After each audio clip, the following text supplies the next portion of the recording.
Welcome to মোটোবিডি। আজকে আমরা দেখাবো একটা বেসিক সিভি কার্বোরেটরের বেসিক ফাংশনগুলো, যেগুলো আপনারা সবসময় ভাবেন যে টিউনিং কীভাবে করবো মোটরসাইকেল, তেল কেন বেশি খায়, তেল কীভাবে কম খাবে, এইসব বিষয় নিয়ে আজকে আমরা একটা আলোচনা করব। এটা একটা পালসার 150 সিসির কার্বোরেটর।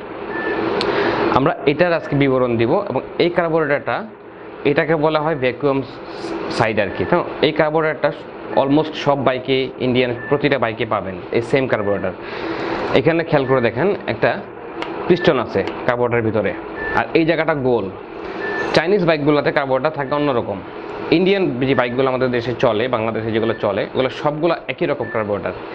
এটা হচ্ছে ইনটেক, মানে বাতাস এদিকে ঢুকে আর এদিক দিয়ে বের হয় বাতাস এবং তেল। এটা হচ্ছে ইঞ্জিন সাইড, হ্যাঁ, এটা ইঞ্জিন দিকে যায়। আর এটা হচ্ছে এয়ার ফিল্টার সাইড, আর এটা হচ্ছে চক কেবল।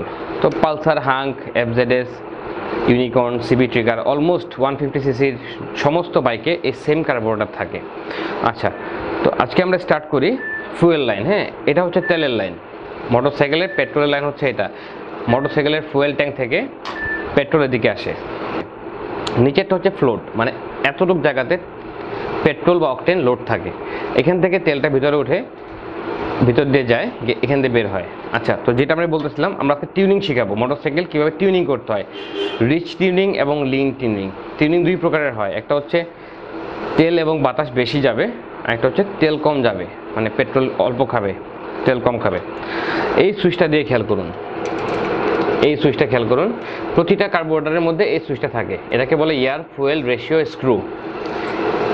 এই সুইচটা আমরা ঘোরাবো, হ্যাঁ, ঘড়ির কাঁটা যেভাবে ঘুরে, ঘড়ির কাঁটা যেভাবে ঘুরে সেভাবে ঘোরাবো। ঘড়ির কাঁটা খেয়াল রাখবেন, দেয়াল ঘড়ির কাঁটা যেভাবে ঘুরে সে ঘোরাবো। ঘোরাতে ঘোরাতে একসময় এটা বন্ধ হয়ে যাবে, লক হয়ে যাবে।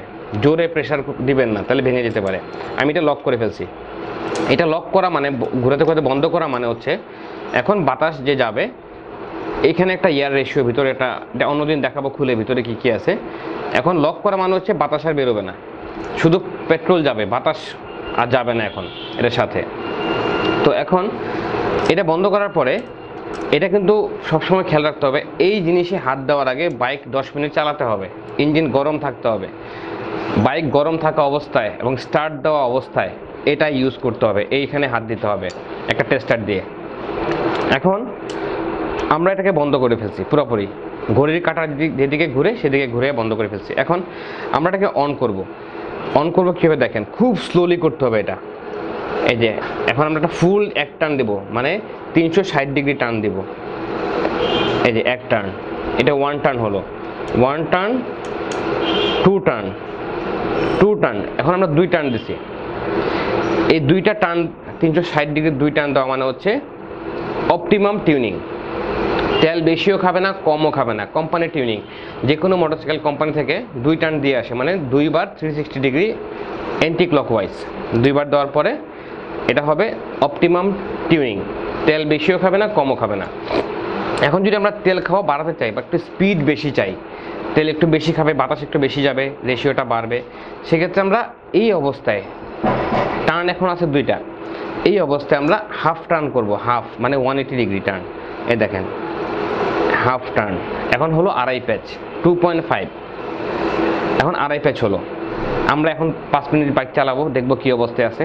তারপরে যদি না হয়, যদি মন চায় যে আরেকটু বেশি স্পিড দরকার, সেক্ষেত্রে আমরা এটাকে আরেকটা টার্ন করব, হাফ টার্ন, 180 ডিগ্রি টার্ন।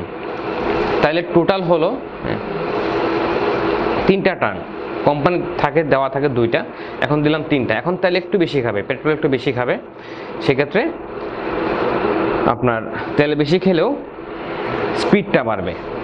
আবার এটা এখন যদি মনে করি যে 3 টার্ন দেওয়া আছে, এখন আমি এটা 10 টার্ন দিয়ে দিই বা 5 টার্ন দিয়ে দিই, তাইলে আবার হবে না। তখন তেল বেশি, অতিরিক্ত তেল যাওয়ার কারণে প্লাগটা ভিজে যাবে, বাইক স্টার্ট বন্ধ হয়ে যাবে। তো শুধু তেল বাড়ালেই হবে না, তেল বাড়ানোর পাশাপাশি আমাদের অনেক কিছু টিউনিং করতে হয়। আমাদের প্লাগ চেঞ্জ করতে হবে, প্লাগ ওয়্যার চেঞ্জ করতে হবে, ইগনিশন পাওয়ার বাড়াতে হবে। শুধু তেল বেশি গেলেই হবে না, পাশাপাশি অনেক কিছু আপডেট করতে হয়। আমরা এটা আস্তে আস্তে দেখাবো, প্রতিটা এপিসোডে আমরা আস্তে আস্তে দেখাবো। আরেকটা জিনিস খেয়াল করবেন, এখন এটা দেওয়া আছে 3 টার্ন, মানে তেলটা বেশি যাচ্ছে। রেশিও 1:16 থাকে, এটা এখন বেড়ে গেল 3:16 হলো। এইটা হচ্ছে আরপিএম রেঞ্জ, বাইকের যে আমরা অ্যাক্সেলেটার দেই সেটার রেঞ্জ। আমরা যদি এটাকে বাড়িয়ে দিই রেঞ্জ বেশি থাকবে, কমিয়ে দিলে রেঞ্জ কমে যাবে। তো এই টিউনিং করার পরে আপনারা বাইক 5 মিনিট চালাবেন, চালানোর পরে এটা ধরে টিউনিং করে নেবেন, আবার আরপিএম রেঞ্জটা কমিয়ে নেবেন, বাড়িয়ে নেবেন। এটা হচ্ছে অনেকে আমাকে প্রশ্ন করছে বহুদিন ধরে যে কিভাবে বাইকের টিউনিং করব। এটা হচ্ছে tuning switch, year is fuel ratio screw.